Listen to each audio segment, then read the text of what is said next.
Hello once again, everybody. I am back again with another Modern Warfare 3 Battlefield 3 comparison. And this one will probably be the last one, unless we see something new from these two games. And my own personal bias aside, I'm going to kind of tell you, I mean, all this stuff has been out there already, but just kind of bring more to the table about what's going on with these two games. And I'm going to go more in depth this time than I've ever gone before. And I'm going to try to be as unbiased as I can possibly be. And towards the end, I'll give you my personal choice. And again, I'm going to get a little bit biased at the end. There's just something that I really want to get off my chest. So, anyway, sit back. And you're going to have to bear with me a little bit because I don't know how much I'm going to be able to fit in one video. So I'm going to have to break it up into two parts. But anyway, sit back and enjoy.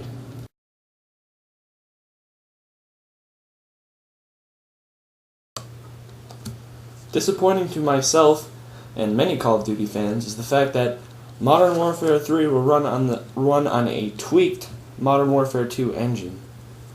What this engine lacks is destructible cover like we see in Battlefield and all sorts of, like interactive environment too, all that kind of stuff.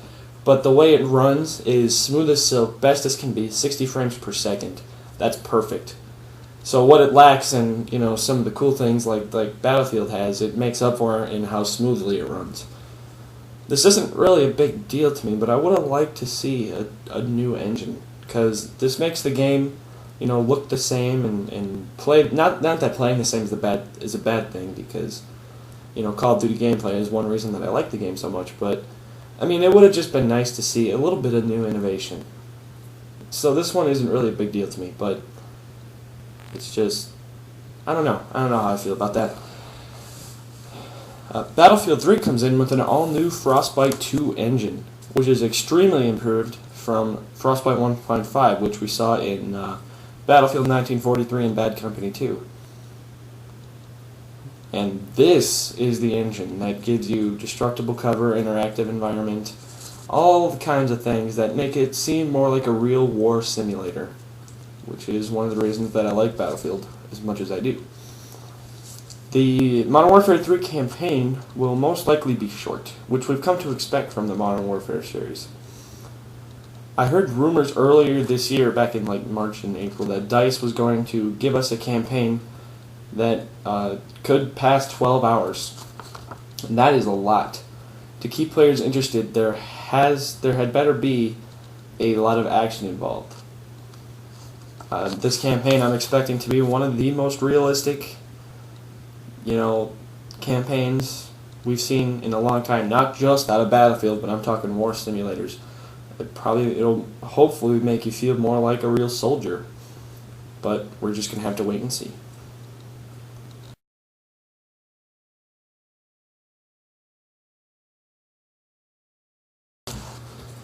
Modern Warfare 3 will most likely bring everything to the table that Call of Duty fans have come to know and love. Fast-paced action with quick games and small to medium-sized maps. Lone wolfing in Call of Duty is probably the most effective strategy in the game. One player can win a game regardless of how his teammates did. But what I found interesting in some of the leaks we had was the intro of this co-op mode, Survival. It's a game mode that seems similar to Zombies, only without the zombies.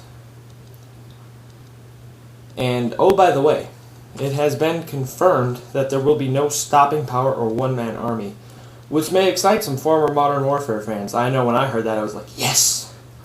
But if something takes its place, I mean, then there was really no point. But, again, since the game's not out yet, we just have to wait and see. The multiplayer experience on any Battlefield game is vastly different from anything you'll find on any Call of Duty game. I've been playing Battlefield a lot lately, and trust me, the transition is not an easy one to make. I've heard many people say, well, I'm probably going to do Battlefield this time instead of Call of Duty. That's fine, but there's a couple things that you should know. And one is that, as I said, I've been playing a lot more Battlefield lately, and It's a hard transition to make. If you want to try to employ your usual tactics that you would on Call of Duty, like the run and gun, lone wolf stuff, it's almost certainly not going to work. It's not impossible, but it's a lot harder to pull off. There's a much bigger focus on teamwork in Battlefield than in Call of Duty.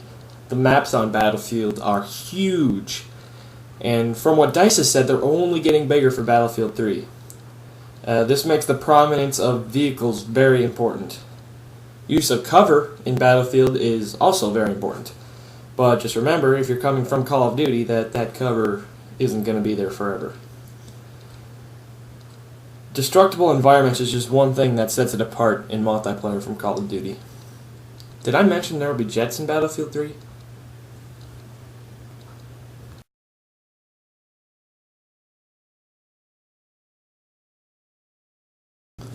We've seen many trailers of these two games, from the teasers to the reveals. One thing DICE has done with their trailers that I really like, and I know a lot of other people that do, is they've taken actual gameplay footage from their game and put it in the trailer, instead of what normally happens about 99% of the time is the companies take, CGI rendered things that they make just especially for one trailer and put that in there, and all the time that happens, or at least 99% of the time. What you're seeing there is above and beyond anything that the game will ever give you. But that's not what DICE has done here. What DICE has done is they've taken gameplay from their game and put it in the trailer, and I really like that. I think that's a great marketing scheme for them, because they're saying, here's our gameplay, and obviously the gameplay looks amazing on any platform, PC or console, so I like what they've done there. And Activision and Infinity Ward have shown off all kinds of stuff for Modern Warfare 3. The reveal was pretty cool, and they have shown several teasers showcasing different locations. I know one's in America, London, Paris, and then someplace in Germany. I think it's not. Is it Berlin? I'm not sure. If anybody watches this and just clarify that for me. I know it's somewhere in Germany.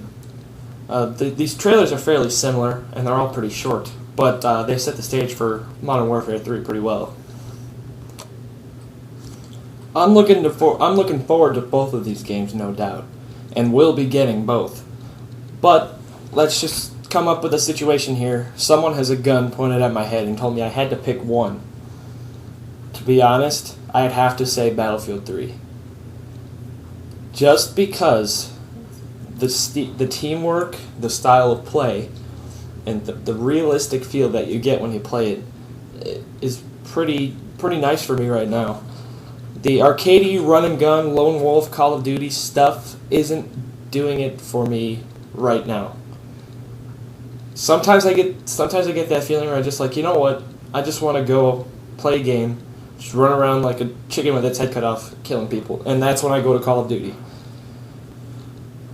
But the majority of my time right now is spent with Battlefield, mostly because I want to hone my skills to get ready for Battlefield 3, so I'm playing a lot of Bad Company too. It just all comes down to your personal preference, really. A lot of people complain about Battlefield, saying it sucks because the maps are so big. Well, that's a personal preference, and that does not warrant a game sucking, in my opinion. Obviously, some people's are different. But if you have a brain like mine that kind of is bad at making decisions, just do what I'm getting. Get both, sit back, relax, and play some games. Thanks for watching, everybody.